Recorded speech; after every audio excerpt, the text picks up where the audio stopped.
Bonjour à tous, hein, vous étiez plus de 100 en ligne, on vous remercie. On va donc prendre les questions, donc je vous encourage en fait à les poser sur le QR. J'y retournerai, hein, Stéphanie, je ne vais pas rester là faire mon intéressant de temps. Donc voilà, moi je suis Vincent Lapierre, le directeur du CP, Rémi Pierre, qui a l'honneur d'accueillir ce cycle pour cette année 2023 qui parle de prévention du suicide. Et comme le disait Stéphanie en ouverture, on n'avait aucun doute sur le fait d'inviter le docteur Christophe Boucher pour nous faire l'introduction. C'était à la fois très complet, très vivant. Je salue le fait que, effectivement, le mode d'acrobatie a changé. Là, c'est des acrobaties verbales et cognitives, j'ai vu, et c'était franchement super. Alors moi-même, j'ai plein de questions, mais je vais les poser peut-être après celles de nos participants, et puis on va peut-être commencer avec les questions de la salle. Go. Allez, la salle. Allez, la salle. Là. Moi, je me posais une question par rapport au...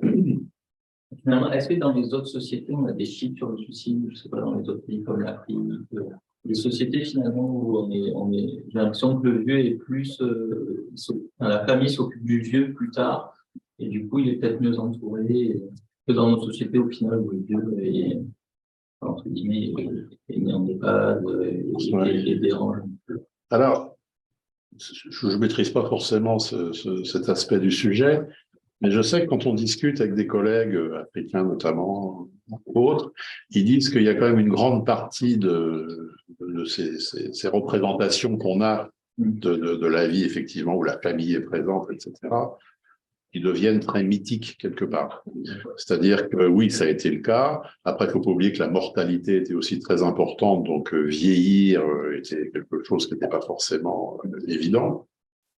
Après, au niveau du suicide, il y a toujours cet inconnu qui est que vous avez des sociétés où il n'y a aucun suicide dans un village, alors que c'est l'hécatombe dans celui d'à côté. Donc, c'est des voies de recherche actuellement, d'essayer de comprendre les déterminants génétiques, les déterminants sociologiques, les déterminants culturels qui font qu'on va plus se suicider à droite ou à gauche. Après, il faut se méfier de tout ce qui est vision aussi transgénérationnelle, le rôle des enfants par rapport aux parents. Moi, j'ai bossé longtemps en milieu rural et il y avait cette espèce de mythe aussi, par exemple, de la famille, tout le monde vit ensemble, etc. Sauf qu'on oubliait qu'on vivait ensemble parce qu'on était dans la maison du vieux. On était dans la ferme et du coup, c'est pas qu'on était content de s'occuper de son vieillard, c'est simplement qu'on n'avait pas le choix. Voilà. C'est sûr qu'en ville, dans un 2 pièces, vous avez moins de soucis, donc vous allez avoir plus facilement recours à l'EHPAD ou autre. Voilà. Mais les déterminants c'est très culturel, si vous voulez, et c'est très évolutif. Et puis c'est pareil, on a beaucoup de représentations par rapport à ça. Donc je ne saurais pas vous répondre sur les détails, mais moi j'ai toujours été très méfiant sur ces choses-là. Donc j'ai toujours été très méfiant sur la vision purement ethnopsychiatrique, où on essaye de trouver des déterminants, des explications, alors qu'en pratique, c'est pas toujours simple. Je peux rebondir un petit peu sur la question. Oui. Si vous avez des réponses. Mayotte, c'est une ville de l'océan Indien. Et justement, la question du suicide, on n'en parle quasiment pas parce que déjà, il y a un aspect un peu spirituel et aussi religieux parce que le suicide n'existe pas, enfin, on n'a pas le droit. On grandit avec cette dynamique on n'a pas le droit de penser au suicide, même si on se rend compte avec l'âge adulte que finalement, ça peut apparaître dans les difficultés qui sont amenées dans la vie. Et chez la personne âgée, donc, tout à l'heure, vous avez donné un exemple de, je me rappelle, j'ai noté, c'était quoi le petit-fils apprend à son grand-père à appuyer sur la touche, que c'est mon épouse, c'est pas la touche. Enfin, nous, justement, c'est l'inverse. La personne âgée a un rôle vraiment de transmettre justement un savoir-être de la vie, de manière de la vie, un connaissance, vraiment un appui. Donc, c'est vraiment différent. Ça reste encore... oui, ça reste vraiment encore comme ça. Bon, là, ça se modernise un petit peu, donc c'est un peu différent, mais encore ce rôle-là de la personne âgée comme une personne sacrée. Donc, ça reste encore ancré. Donc, oui, le suicide, il y en a quasiment pas, je pense, pour plusieurs raisons, parce qu'ils ont encore cette place-là, qui existe encore un petit peu, mais aussi parce que d'un point de vue spirituelle, le suicide est très mal vu. On ne parle pas de ça, ça n'existe pas, on n'a pas suicidé parce que la famille est contenante, la société est contenante, qu'on est censé être bienveillants les uns les autres et que ça devrait être comme ça. Bon, maintenant, ça change. Hein. Mayotte, c'est plus comme ça. Donc, c'est un peu plus, on va dire, modernisé. Donc, on est un peu plus, on met plus de distance justement avec nos comparants. Voilà. Donc, je ne sais pas si j'ai vraiment répondu, mais c'est pour donner un petit point de vue différent. Je rebondis là parce qu'il y a une question en ligne qui était que pensez-vous des expériences de l'implantation dans certains pays, notamment anglophones, du counseling religieux qui peuvent consolider l'effort médical de prévention chez les sujets âgés suicidaires? Je peux trouver la question. Avec l'implantation de counseling religieux. Alors moi, je ne sais pas exactement de quoi il s'agit. Des thérapies religieuses, counseling, je pense. Je ne connais pas, mais je pense que ça. Je ne connais pas, donc je n'ai pas d'opinion forcément. Par contre, j'ai une opinion sur le fait qu'on est médecin et que s'il y a des stratégies qui marchent, il y a des choses qui permettent aux gens d'éviter de se suicider, s'il y a des choses qui permettent aux gens d'aller mieux, c'est open bar. Voilà, tout ce qui marche. Peut-être la spiritualité, ça peut être un facteur de protection. Alors, je vais le citer très vite tout à l'heure. Ça, c'est quelque chose pour nous qui est un peu un cheval de bataille, justement, parce que on parle toujours de l'homme biopsychosocial. À part le côté psycho, les fourmis sont aussi très sociales et très bio, si vous voulez. Le bio-psycho-socio-spirituel, donner du sens à sa vie. On sait que la personne âgée qui ne trouve plus de sens, qui n'arrive pas à mettre du sens dans ce qu'elle a vécu, dans ce qu'elle vit encore, ça fait partie des facteurs de risque suicidaire. Je l'ai cité rapidement tout à l'heure. La spiritualité, ça on y est confronté régulièrement, est quelque chose qui est hyper important pour les patients et qui est quelque chose qui se réveille en vieillissant, justement. Ils retrouvent une spiritualité là où ils étaient peut-être dans un truc très matérialiste avant. Ça va un peu, si on raisonne psychopathologique, avec le concept de sublimation aussi. Hein, on est moins dans le matérialiste, on est moins dans le génital pour parler plus psychanalytique. Et par contre, effectivement, le fait de sublimer, d'intellectualiser, d'essayer de voir les choses de façon plus globale et plus intellectuelle, permet de réveiller quelque chose de spirituel, voire de mystique des fois, qui va aider les gens. Vous savez, on est très pragmatique, tout ce qui peut aider, on prend. Ouais. À partir du moment où c'est pas illégal, et encore. Voilà. Et encore. Oui, Oui, mais effectivement, une psychothérapie religieuse, nous précisons. alors, si la personne est religieuse, ça ne me choque pas. Si elle ne l'est pas, ça s'appelle de la colonisation. Oui, juste une petite remarque sur le facteur protecteur de la religion. C'est vrai, c'est important. En même temps, il faut s'en méfier parce que dans les dépressions vraiment sévères, oui, ça marche plus. Voilà. Il n'y a plus. Je veux dire, alors, cette protection-là saute. Hein. Dans les mélancolies, tous les facteurs protecteurs sautent. Voilà. Ça donc, faut, voilà, oui. Et peuvent même être des déclencheurs, c'est-à-dire que la culpabilité, etc., ça peut même être accru. Bah ça, on peut même donner dans le suicide altruiste au pire. Voilà. Ouais, c'est ça. On avait parlé là où c'était assez protecteur, c'était dans les périodes de deuil. Le côté religion, rite, tradition qui pouvait aussi accompagner et construire. Et la communauté aussi. La communauté. Et puis le rôle de guidance aussi, hein, des militaires religieux, le rôle de guidance en fait. Oui, quand je travaillais en Normandie, on bossait avec l'exorciste, avec l'évêque, il y avait tout un... Il faisait partie du tissu culturel, j'étais en Basse-Normandie, il faisait partie du tissu culturel avec lesquels on travaillait. On travaillait même avec les magnétiseurs. Justement, moi, je travaille en EHPAD, j'ai des résidents des fois, qui me demandent d'avoir un prêt, il faut que je le vois en signal d'alerte, parce que c'est pour avoir la dernière sacrement, voilà. Ou est-ce que c'est quelque chose qui est pour voir comme une aide pour lui? Oui, non, faut le voir comme une aide. Oui, voilà. À Charlevoix, on a la chance d'avoir effectivement aumônier, ou d'avoir accès à d'autres. On est sur Ivry, donc il y a quand même plusieurs types de religions présentes. Moi, je me rappelle avoir fait venir l'imam dans le service pour une patiente, et ça avait été quelque chose pour elle d'extraordinaire, qui avait probablement plus aidé que notre prise en charge à nous. Voilà. Mais ça reste effectivement des indications ponctuelles. Après, on a plein d'outils. Mais il faut adapter nos outils aux patients, si vous voulez. Il y en a certains pour qui le spirituel va aider, d'autres au contraire. Il y en a certains... voilà, faut vraiment être... Les patients ne rentrent pas dans les cases. C'est à nous de créer les cases dans lesquelles ils vont pouvoir être soignés correctement, ou en tout cas, de trouver les processus de soins ou d'accompagnement. Quand je dis soins, ce n'est pas forcément juste l'ordonnance, d'accompagnement qui vont vraiment être adaptés. La vraie psychiatrie, et a fortiori la vraie psychiatrie de la personne âgée, c'est celle qui s'adapte au patient. Si vous essayez de faire rentrer le patient dans un processus tout fait, ce qui est un peu le problème avec certaines thérapies récentes des dernières années, voilà, faut de la souplesse dans ce qu'on fait. Il faut de la souplesse et il faut de l'invention. Voilà. Il faut aller chercher si le patient a des trucs tartignoles, qui nous paraissent tartignoles, mais qui, lui, peuvent l'aider. Bon. Voilà.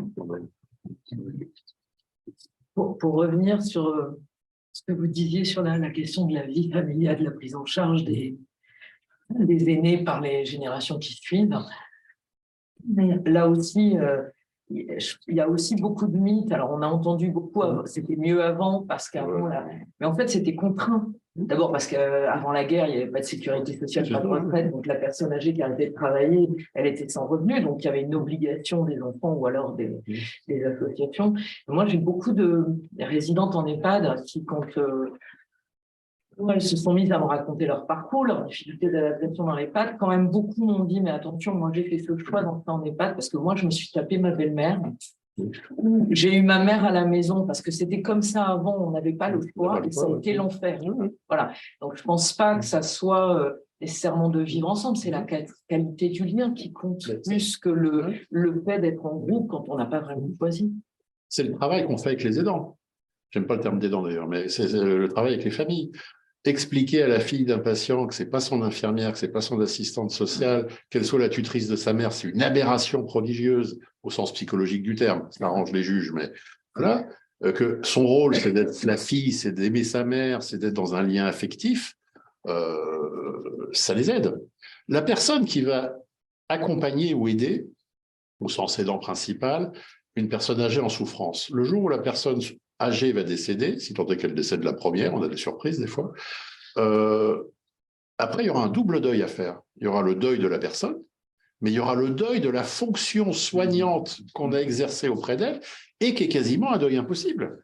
Parce qu'on n'est pas une infirmière, on n'est pas une aide-soignante, on n'est pas une assistante sociale ou un assistant social. Voilà. Et du coup, ce deuil-là sera hyper compliqué à faire. Je me suis mal occupé de ma mère, c'est peut-être parce que j'ai fait des erreurs qu'elle est morte. Oui. Et donc, notre boulot à nous, c'est aussi de leur dire, mais arrêtez d'aider votre mère, soyez sa fille, soyez aimante avec elle. Des fois, on respecte les choix qui sont faits par les familles. Ma mère s'est toujours occupée de moi, maintenant c'est mon tour de m'occuper d'elle. C'est une aberration au sens psychologique du terme. Ça peut être respectable en termes de valeurs familiales, bien évidemment. Parfois, c'est même culturel, et c'est important, mais c'est pas physiologique. Il y a une très belle scène dans, je sais plus comment il s'appelle ce film, devine qui vient dîner ce soir, c'est un vieux film avec Spencer Tracy, où à un moment donné, je crois que c'est Sidney Poitier, voilà, Sidney Poitier explique. Mais moi, je ne vais pas m'occuper de vous en tant que parent. Moi, je m'occuperai de mes enfants, qui s'occuperont de leurs enfants, qui s'occuperont de leurs enfants. L'aide à la dépendance est descendante. Elle n'est pas montante. L'idée qu'un jour mon fils soit mon tuteur est une aberration prodigieuse. Il n'a pas foutu de s'occuper de lui. Surtout vu le poids qu'il a dans vos capacités physiques. Voilà. L'idée que ma fille fasse ma toilette est une aberration prodigieuse.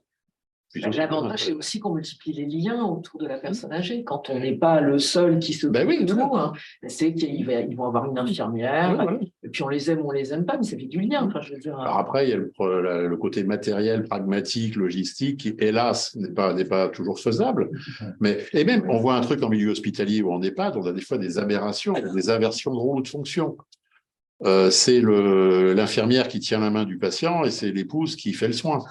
Je l'ai eu une fois avec des soins de trachéo. Je suis rentré dans la chambre à l'hôpital, c'est un patient qui avait des soins de trachéo, et c'était la femme qui était en train de l'installer, et c'était l'infirmière qui tenait la main du patient. On est où? C'est parce que la femme est tellement investie dans un rôle soignant que du coup, elle n'en est plus l'épouse. Alors, elle l'est quand même un peu, j'espère, mais elle devient l'infirmière. Et c'est délétère à terme, ça se paiera après, si vous voulez. Voilà, c'est ça le truc. Et dans notre cas, là aussi, peut-être l'expertise du geste. C'est bizarre, mais il y a ça aussi. Parce que ça, c'est un truc qu'on a pas mal rencontré en psychiatrie du sujet âgé aussi. Quand les familles viennent, ils nous apportent une forme d'expertise aussi sur l'accompagnement de leurs proches. Et je trouve ça, voilà. Moi, j'attends de leur part une expertise affective. Bah ouais. J'attends pas une. Oui, mais c'est en général, justement, en général, c'est assez lié, ce truc. Je parle pas que de technique. Voilà, il y a ce truc. Ouais, mais moi, je pense qu'il faut les décharger au moins, oui, symboliquement. Non, mais bien au sûr. moins, le vous n'êtes pas l'infirmière de votre mère est une phrase que j'emploie extrêmement souvent. J'imagine. Et en plus, j'en rajoute une autre. Non, en plus, ce serait pas une bonne infirmière, c'est pas votre tâche. Donc voilà. Donc, mais du coup, on les met dans une réalité. Ouais. Et ça les aidera après, effectivement, enfin j'espère, à relativiser. Après, on entend, je vous dis, les valeurs, on entend les. Voilà.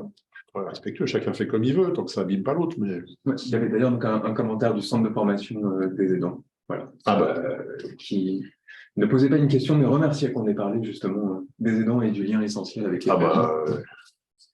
Et j'en profite parce qu'il y a une question alors très intéressante, très sobre, hein, qui est: faites-vous des liens entre syndrome de glissement et suicide? Donc on l'a évoqué. Oui, après, le concept étant très particulier, ouais. Et plus on voit des thèses ou des travaux faits sur le syndrome de glissement, moins on comprend.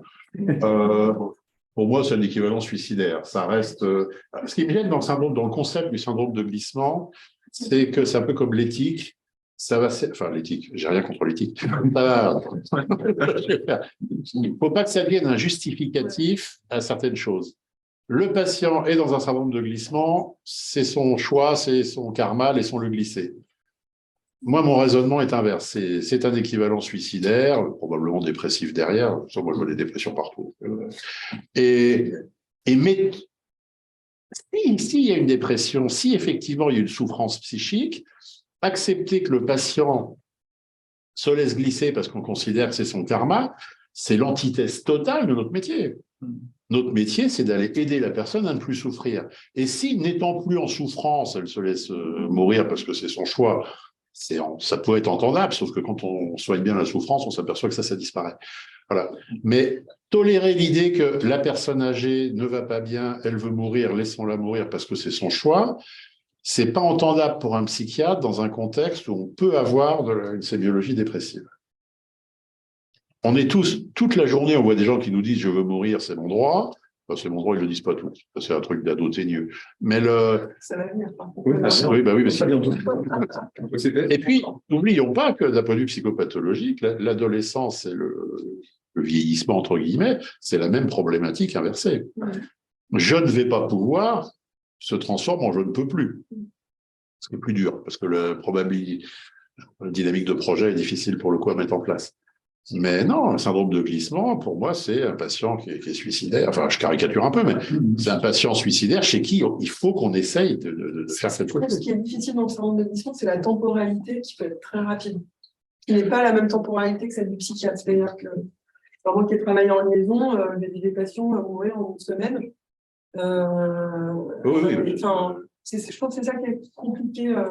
Après, ça dépend. Après, je partage totalement votre avis. Ça dépend du stade où on voit le patient. On n'est pas magicien, je ne suis pas Merlin l'Enchanteur. Mais je veux toujours qu'on se donne. Je reste persuadé, autant je suis fan des soins palliatifs pour des gens en fin de vie, pas à la fin de leur vie. Ouais. En fin de vie, dans le sens terminal, où là, effectivement, le soin palliatif est probablement ce qui nous sauvera des aberrations qui s'annoncent là. Autant la psychiatrie est une discipline curative. Moi, je ne peux pas entendre, enfin, je peux l'entendre parce que là, je l'entends souvent, mais on ne peut plus rien faire pour le patient. Si, on peut toujours faire quelque chose. Et la prise en charge psychiatrique, c'est un combat, je veux dire, c'est une lutte, c'est un peu comme un art martial. Je suis nul en arts martiaux, voilà. Mais il faut aller au-delà de la cible. Il faut avoir envie de guérir le patient. Il faut viser très loin pour avancer quelque part. Si on se contente de petites joies, on n'y arrivera pas. Voilà. Après, on n'est pas magicien. Si le patient doit partir, il partira. Si le patient, effectivement, se laisse mourir, ce ne sera pas forcément magique. Voilà. L'important, c'est pas de l'acharnement thérapeutique. C'est du soin. Voilà. Après, il y a une façon de le faire. Si on commence à enfoncer des sondes nasogastriques, mettre du perf et tout, voilà, mais Mais c'est hyper complexe. Le vrai syndrome de glissement, enfin, quand les gens respectent ces biologies, épisodes médico-chirurgical, temps de latence, opposition, anorexie, etc., ça ressemble quand même vachement de la dépression. Je sais pas, quand on est psychiatre, le syndrome de glissement, ça ressemble quand même sérieusement. Moi, ça. Oui. Non, je voudrais juste évoquer des situations où le patient, je pense à des patients d'EHPAD, tient l'équipe à haute autour d'idées de suicide et de projets, enfin, qui tient un peu en haleine avec ça. C'est pas toujours facile. C'est pas confortable. C'est des choses un peu perverties, je dirais, de façon d'avoir un petit pouvoir sur les autres. À travers. C'est le problème du patient qui n'existe plus que par son symptôme. Voilà. C'est très classique en addictologie. C'est une des problématiques de l'anorexie chez les gens âgés qu'on connaît bien. En refusant de manger, je vous embête et j'existe. Voilà. Au moins, je peux poser un acte en ne mangeant pas. Là, c'est pareil. L'idée suicidaire, je sais que si j'en parle, ça va faire flipper tout le monde. J'existe, je crée du lien. Notre boulot à nous va être de ramener ça. Voilà. Et après, on fait des compromis. On va vous suivre pour que vous puissiez parler de ces idées suicidaires avec nous. Mais foutez la paix au personnel de l'EHPAD, oui. On avait fait ça. J'ai les souvenirs de... Alors, c'était pas des idées suicidaires, c'était des hallucinations. Une dame dans un EHPAD qui avait des hallucinations, elle discutait avec son mari, enfin, elle entendait son mari, elle lui répondait, sachant qu'il était décédé depuis 5 ans, sauf qu'elle faisait ça tout fort devant tout le monde. Donc, ça faisait flipper un peu toutes les vieilles veuves de l'EHPAD. Et on l'avait rencontré, elle nous avait expliqué, mais vous savez, moi, ça me fait tellement de bien, je sais qu'il est mort, mais ça me fait tellement de bien de l'entendre. Et on avait négocié avec elle que vous arrêtez d'en parler aux autres et vous en parlez à nous. Et on avait mis un suivi en place, infirmier en l'occurrence, où l'infirmière, toutes les semaines, allait voir la dame, elle parlait du mari, et on l'a aidé à faire son deuil quelque part, qu'elle n'a jamais fait d'ailleurs. Elle a continué à être hallucinée gentiment, et tant mieux, on n'a jamais soigné ses hallucinations. Par contre, il ne fallait pas que ça déborde. Voilà, c'était le... À partir du moment où le patient utilise un symptôme pour exister, il faut qu'on trouve la marge, qui est extrêmement dure d'ailleurs, de trouver jusqu'où on respecte le symptôme parce que ça permet au patient d'exister, et jusqu'où on essaye de le canaliser un peu pour pas que ça devienne un outil de médiation de difficulté avec effectivement une institution ou autre. Oui, il y a ça, et puis il y a aussi sur un autre versant, parfois justement, alors pas forcément le scénario suicidaire, mais l'idée suicidaire comme une espèce de truc à vertu anxiolytique. Quand j'aurai décidé, ça s'arrêtera. Voilà. Alors, j'ai une anecdote pour ça d'un patient, il n'était pas âgé, mais on va dire qu'il l'était, ça rentre dans le cadre du séminaire, qui, dans un contexte de séparation, a fait une tentative de suicide. Il s'est pendu. Sa femme était à côté, elle l'a rattrapé, il s'en est sorti, alors qu'il avait perdu connaissance. Il avait quand même accroché au bout de sa corde. Et il était hospitalisé. Et à l'occasion d'une permission, il s'est rependu. Il s'est re-raté. Mais pareil, de coma. Et là, il a été sauvé. Je pense qu'après, il est devenu spirituel. Les pompiers revenaient d'intervention, traversaient le village quand la femme a téléphoné. Du coup, ils l'ont décroché in extremis.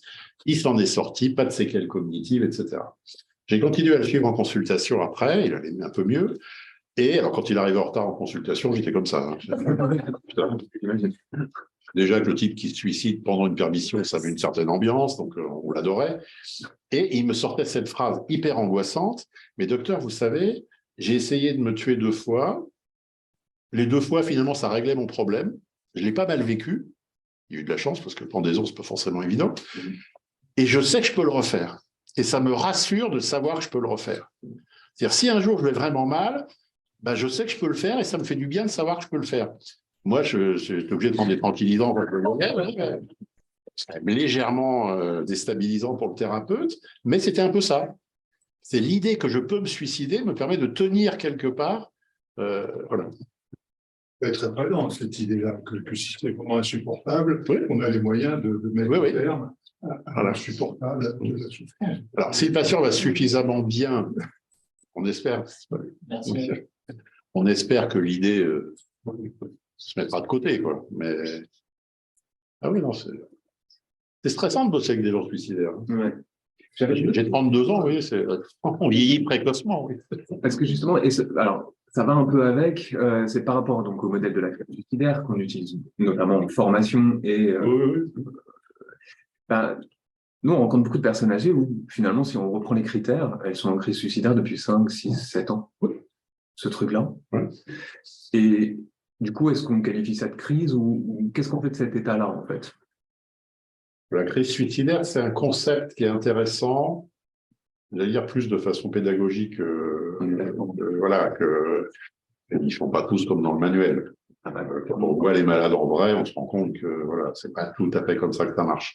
Mais ce qui est intéressant dans le concept de crise suicidaire, c'est l'idée que c'est quelque chose qui est présent dans la tête du patient, qui évolue, pas forcément de façon linéaire d'ailleurs, ça fait des 8, et que ça veut dire que il faut en permanence aller chercher, voir où ils en sont par rapport à ça.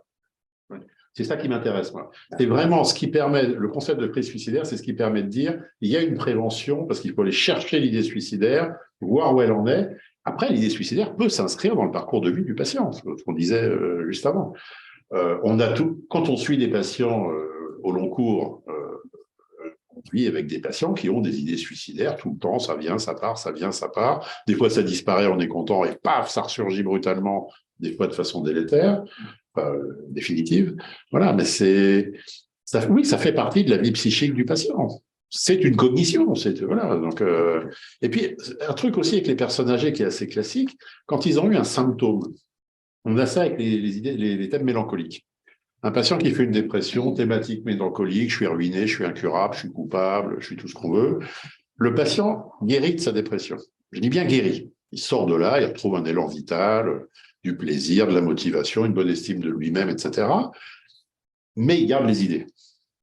Il y a une espèce, c'est un peu frontal, il y a une espèce de persévération d'un discours pseudo-délirant qui est toujours là, mais docteur, je ne vais pas y arriver, je vais être ruiné, c'est affreux ce qui m'arrive, mais en même temps, je suis fier de moi, je vis une vie normale, je reprends du plaisir.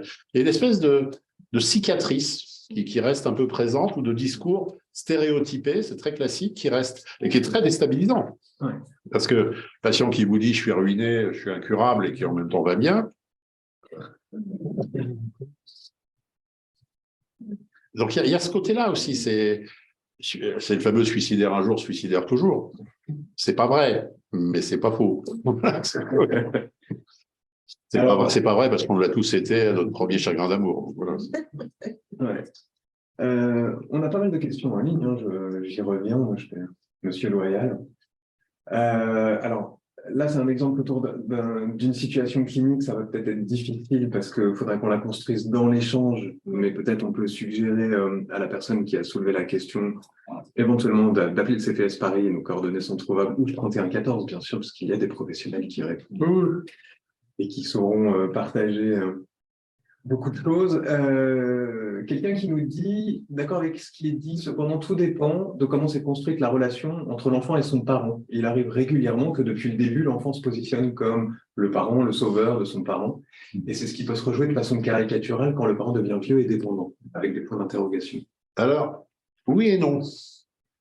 Ça peut être le cas. L'enfant qui, alors, notamment parce que le parent peut être déficitaire dans sa façon de fonctionner à un niveau ou à un autre.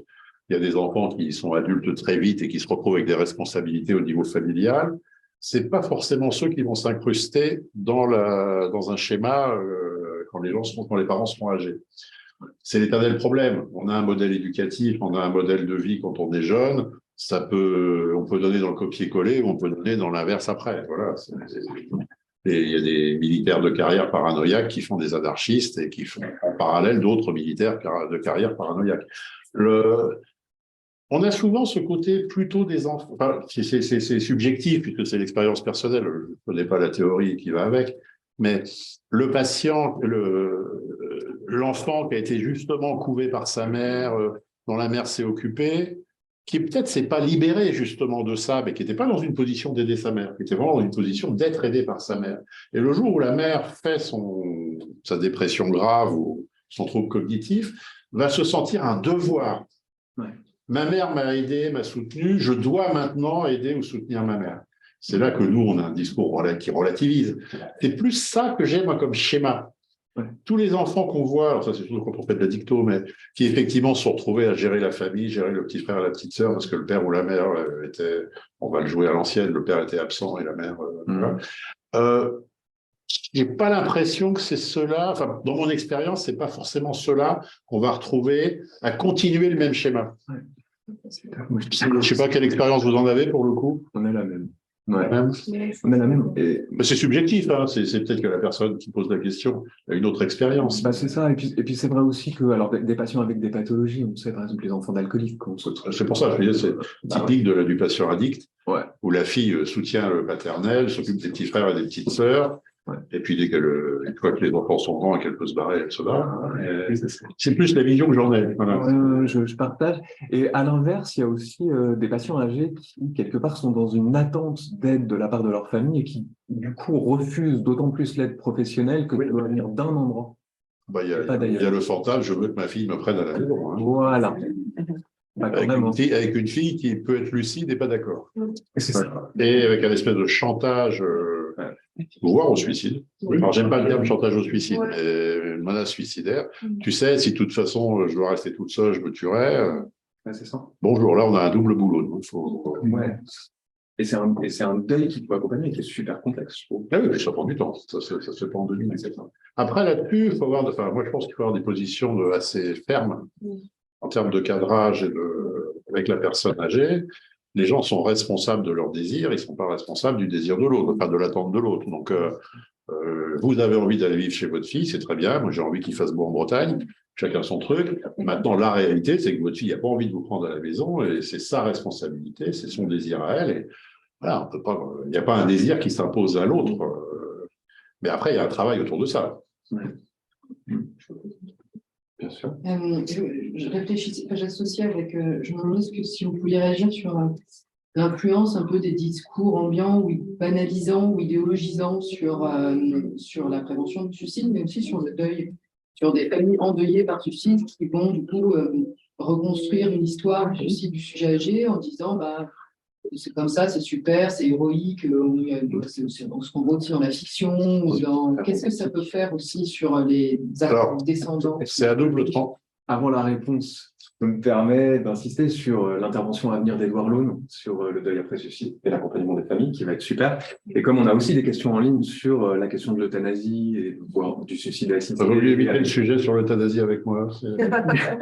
Mais mon professionnalisme disparaît instantanément au profit du vie émotionnel. On a fait un programme tip-top et qu'on peut le mettre en avant. Donc, il y aura l'intervention de Jean-Marie Gomas. Il faut noter ceux qui sont pour l'euthanasie. Les dents. Mais voilà. Un peu. Excusez-moi, du coup, la question c'était. Du coup, c'était sur les discours un peu idéologiques, oui, banalisants, notamment. Là, on est coincé. On est coincé parce que la théorie, alors ça, c'est un truc, quand on fait du secteur, on fait énormément de voir des gens endeuillés par suicide et avec des histoires. Voilà, pour travailler en Bretagne, vous avez de quoi raconter à vos petits-enfants pendant des millénaires, des situations absolument insupportables pour les familles. Et le concept, c'est un petit peu de dire que quand ils vont trouver une rationalisation qui pour eux a du sens, on va respecter. Voilà. Sauf qu'effectivement, quand ce discours rationalisateur est trop pro-suicide, on est un peu embêté par rapport au reste de la famille. C'est un peu ce que vous disiez. On essaye de nuancer un peu, mais... Des petits-enfants qui n'osent pas toucher au discours des parents sur la père, mais qui en ont des symptômes. Et là, il faut espérer que l'épigénétique, ça soit faux pour éviter que ça se reproduise. Ouais, c'est ça. Après, voilà.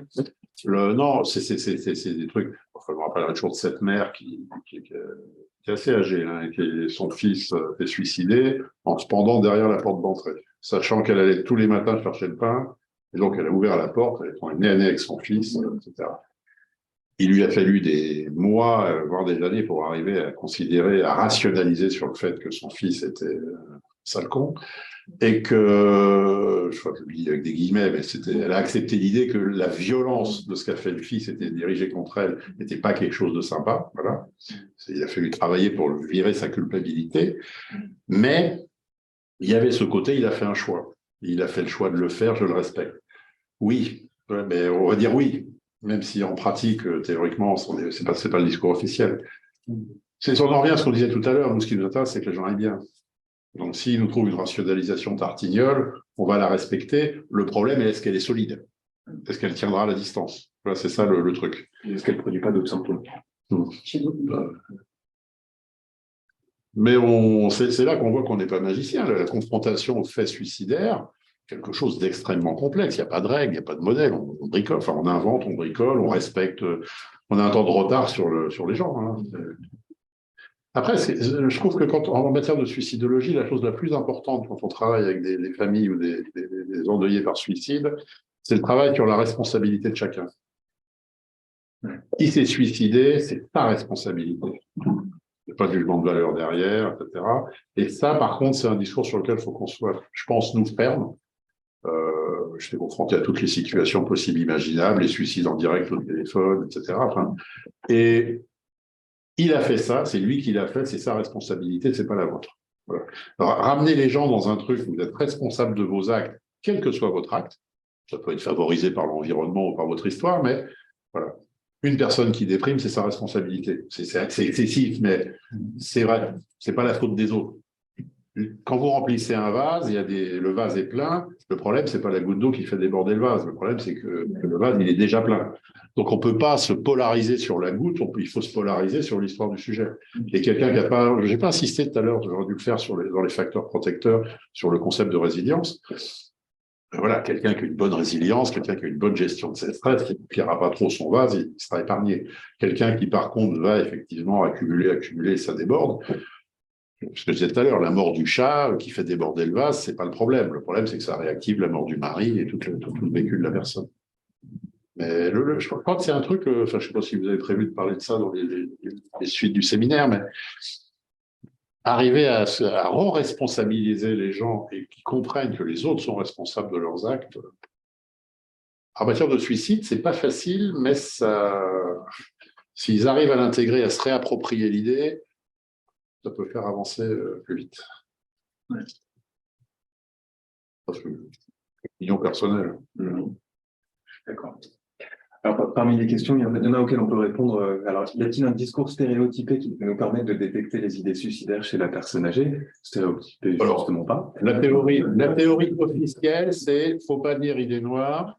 Il faut poser la question clairement. Avez-vous envie de... je ne sais même plus quelle est la théorie officielle. Moi, je ne la respecte pas vraiment parce qu'on ne change pas ses habitudes du jour au lendemain. Moi, je fais progressif. Parce que je suis comme tout le monde. Ce n'est pas un sujet facile à aborder. J'ai beau faire ça depuis 40 ans. Est-ce que vous avez envie de mourir? Est-ce que vous avez envie de vous tuer? Moi, c'est est-ce que vous avez des idées de mort? C'est large. Est-ce que vous pensez à votre mort? Est-ce que vous pensez à vous suicider? Puis après, le sempiternel, comment comptez-vous faire? Mais là, j'ai vu faire dans des simulations des collègues qui jouaient théorique. C'est un peu le problème aujourd'hui. On a un peu tendance à suivre le manuel, sauf que les patients ne suivent pas le manuel. Avez-vous des idées suicidaires et comment comptez-vous vous y prendre? On dit bonjour d'abord. Il y a une question de contexte en plus. Voilà, et puis on s'adapte. Une question de confiance. Oui, voilà. Ouais, de confiance et de Donc là, il a envie de nous raconter. Si on va trop vite, il va rien nous dire, on aura tout gagné. Oui. Ah non, mais j'ai vu faire des jeunes collègues, des internes, il y a quelques années. Là, il y en a une comme ça. Elle arrivait, c'est à peine si elle disait bonjour, quoi. Ouais. On lui avait tellement mis dans la tête qu'il fallait qu'elle pose la question qu'elle la posait. Mais elle aurait été foutue de la poser à l'infirmière. Oui, c'est ça, oui. Mais ça, c'est... Alors, j'ai rien contre le modernisme. Hein. J'ai un DSM dans mon bureau, dernière édition, mais j'ai vu il n'y a pas longtemps en liaison, un patient n'est pas dépressif parce qu'il n'a que 5 critères sur les 6. On se calme. Voilà, et à l'inverse... vous n'allez pas bien parce que votre mère est partie avec le facteur quand elle avait 3 ans et que votre père n'a pas assumé, on se calme aussi, voilà. Le droit d'être intégratif, c'est pas non plus le cirque. Ouais, alors peut-être insister un peu, parce qu'on n'est jamais certain, on va dire, du niveau d'expertise des personnes qui nous regardent. Alors, rappelez qu'il y a le 3114, numéro national d'appel, 24 heures sur 24, 7 jours sur 7, des professionnels formés à la prévention du suicide et qui sauront, par exemple, vous guider pour poser la question, comme très, très bien. Et c'est vrai que dans ce qu'on disait là, moi, j'insiste souvent dans les formations sur la notion d'inquiétude. C'est faire part de son inquiétude à quelqu'un est une très bonne porte d'entrée. Voilà. Ça de l'empathie. Bah, c'est ça. Ouais. Je suis inquiet pour vous, je ne vous trouve pas bien. C'est ça. Mais en revanche, quand on a un doute sur le fait qu'une personne a des idées suicidaires, c'est vrai qu'il faut poser la question le plus clairement possible, pas laisser d'ambiguïté. Alors, pour l'avoir expérimenté dans ma cage d'escalier, pendant un moment, la phrase clé de la prévention du suicide, c'était « c'est l'affaire de tous ». Voilà.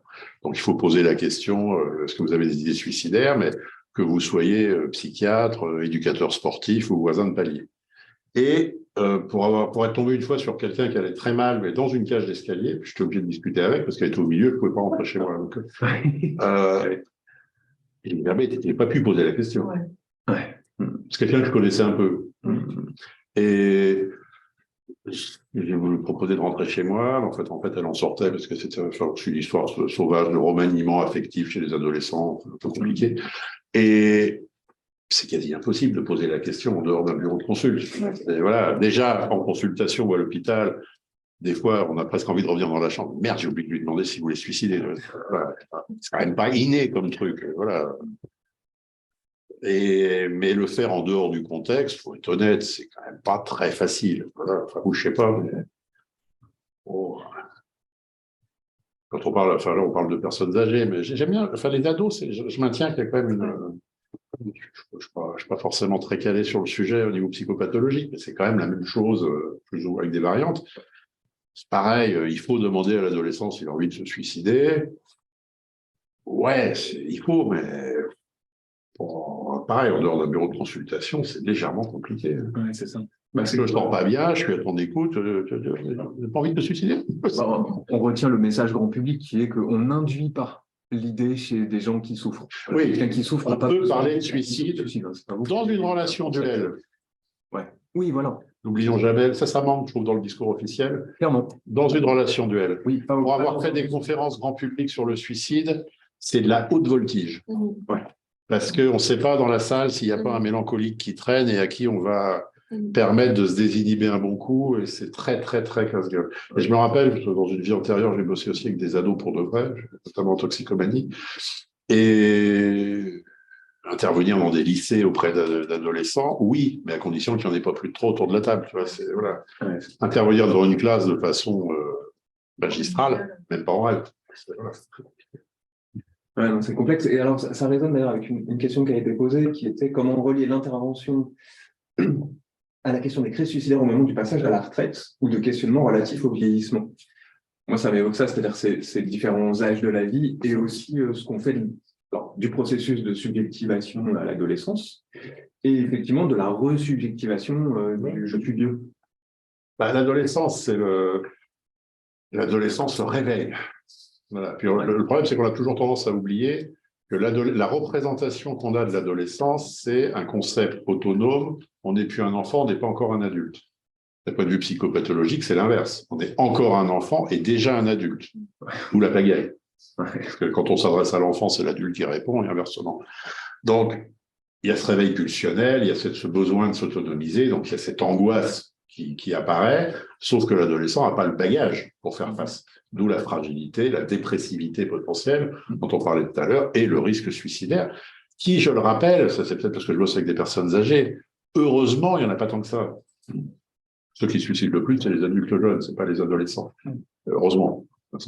Par contre, quand il y en a, ça prend un tel impact qu'on a l'impression que c'est au premier plan du tableau.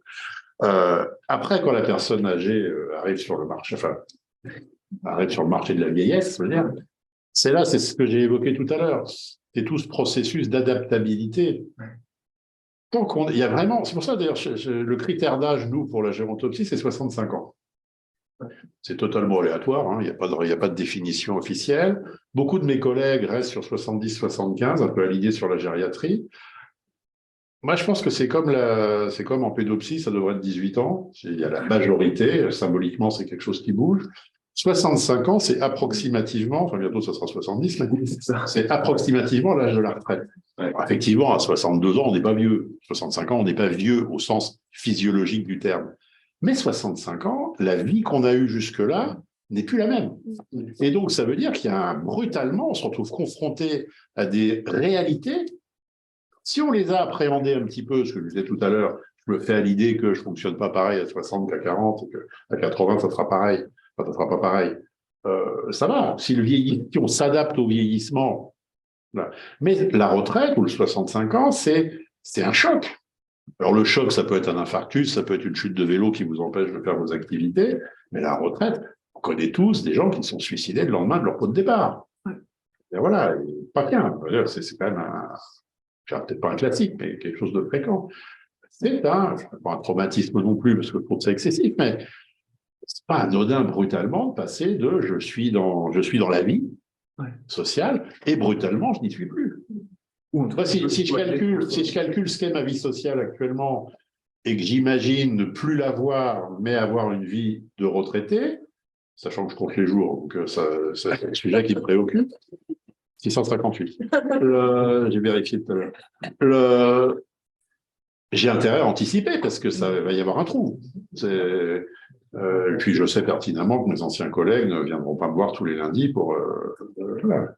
Vous savez, c'est le fameux retraité qui prend sa retraite, part en vacances, fait un voyage, revient, retourne dans son ancienne entreprise pour dire bonjour et se prend dans la figure le fait que, entre ceux qui lui répondent pas et ceux qui lui disent « Ah, salut, ça va, au revoir, je suis pressé, je m'arrête pas », et là, il se retrouve comme un tout bête devant la porte, etc. Et on l'a tous vécu. Alors moi qui ai bossé en province dans des régions touristiques, le Parisien, que je respecte, ouais, attention, je suis quand même légèrement isolé là. Donc, le Parisien qui, effectivement, part en vacances dans sa maison de campagne en Bretagne. En Bretagne, c'est caricatural. Je vais en vacances à Plozévet. Je ne sais pas si vous connaissez Plozévet, c'est très moche aussi. Mais c'est au bord de la mer. Et maintenant, je prends ma retraite et je vais vivre dans ma maison de campagne à Plozévet. Il ne tient pas l'hiver. En ce moment, c'est tempête sur tempête. Être en vacances au mois d'août, c'est une chose. Vivre un hiver là-bas, là-bas ou ailleurs, hein, dans un contexte où le rythme est différent, il y en a 80% qui arrivent, c'est toujours l'éternel problème. Nous, on voit que les 20% qui ne supportent pas. Mais si ça n'a pas été un peu anticipé, et s'il n'y a pas des capacités adaptatives, cette capacité à changer de rythme, à vivre sa vie, mais sur un rythme différent, c'est pas si simple. Alors après, c'est quelque chose que je relativise énormément. De par mon âge, il s'avère que je fréquente beaucoup de retraités, jeunes. Ils sont épanouis, c'est écœurant. Ouais. J'ai passé le réveillon avec 3 couples, j'étais le seul qui bossait là-dedans, très agréable. Mais ils étaient heureux, c'était sidérant. Et ils sont en retraite depuis plus de 6 mois, je précise. Donc, j'ai l'impression que le monde du travail devient tellement galère que finalement, les aléas de la retraite sont supportables. Ouais, ça, et puis moi je pense qu'il y a aussi une très grande structuration finalement d'une vie sociale hors travail. Oui. Ça, et tant mieux. Je trouve pour nous, en tant que société, c'est rassurant. Là aussi. Oui, c'est ça, voilà. Nous, actuellement, l'idée, c'est de partir sans être dans une situation d'échec. Ah ouais. Il faut que je parte sans que ça s'écroule, quoi. Enfin, voilà, c'est ou je pars très vite parce que c'est mal parti, ou j'essaye jusqu'au dernier moment de tenir le truc en disant, bon, ça m'embêterait que mon service ferme le jour de mon départ. Ouais, je comprends. Ça fait partie des probabilités. Ah oui, mais ça, dans le milieu médical, en ce moment, ça va c'est-à-dire, on se révolte même plus. Autant les dernières années, c'était camarades, etc., CIH, tout ça. Là, c'est foutu. C'est mort. C'est même plus, là, il n'y a plus besoin de se battre. Ça y est, l'hôpital est pas mort. Il est mort dans sa version actuelle. On va revenir au système d'avant-guerre. L'hôpital public continuera à soigner les trucs graves et former les médecins. Mais pour le reste, bienvenue dans le libéral. C'est dommage, c'était un bel outil. Pourtant, L'association, voilà. Ouais, il n'y a plus d'allumeur de réverbère. Il n'y a plus de marchand de décas de saison. Voilà. Eh ben, il est midi 10. Alors, parmi les commentaires, on a aussi beaucoup de remerciements pour la qualité de l'intervention du docteur Boucher, quand même, je le dis. C'est important. Remerciements que je pense qu'on peut tous relayer et reprendre à notre compte. C'était super ouverture. Non, en tout cas, j'ai apprécié que vous suiviez, que vous veniez. Vous apprenez le coup. Merci. Voilà. Et la prochaine, le 10 février, avec l'équipe de Vigilance, ce sera le docteur Lio Vaillon. Vigilance 75-93. Voilà, et Psyline. Et il va aussi nous parler du 31-14, etc. etc. Ça va être super.